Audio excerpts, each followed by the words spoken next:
Andiamo a presentare gli atleti della prima serie, 200 metri misti assoluti maschi. In corsia numero 1 per South African Team Guy Brooks. In corsia numero 2 Antares Nuoto Tobias Valdi. Alla 3 Mattia Santi, nuotatori trentini. In corsia numero 4 è olimpionico in questa gara Budapest 2017 per South African Team Ayrton Sweeney. In corsia numero 5, 71 titoli internazionali.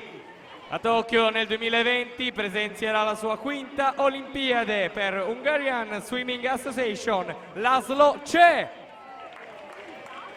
In corsia numero 6 per l'Egitto Swimming Team, Hamdi Hamed.